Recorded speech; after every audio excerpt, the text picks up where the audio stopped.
Affects them quite a bit because they may not even have a game at this point, too. We don't know what's going to happen right now. We're dealing with a disease.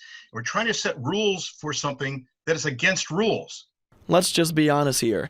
The OHSAA, they have a lot on their plate as fall sports are right around the corner. And anyone from Ohio knows football is huge in the Buckeye State. But with COVID remaining a factor, a lot is still up in the air. And a lot of uncertainty can weigh on these high school athletes physically, but what about mentally?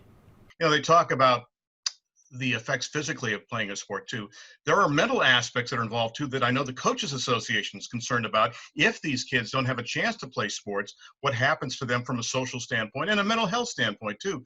You put in a lot of this work, say you're a 16 or 17-year-old kid and you're focusing on your junior or your senior year, be it a female or a male athlete, then all of a sudden that's wiped out and all of a sudden college is on your doorstep. What do you do?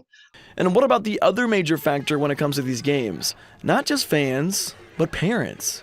Whatever it is, Miles, it has to be inclusive for that entire category. You can't have only 75% of the parents offered. You have to offer it to everybody. And that's why the superintendents, the principals, and the athletic directors have difficult choices to have to make. When I asked Randy if he thinks fall sports will happen this year for high schoolers, he replied that he's hopeful for the athletes that they do, but isn't as optimistic as he was before. I'm Miles Harris for Ohio 24/7 Now.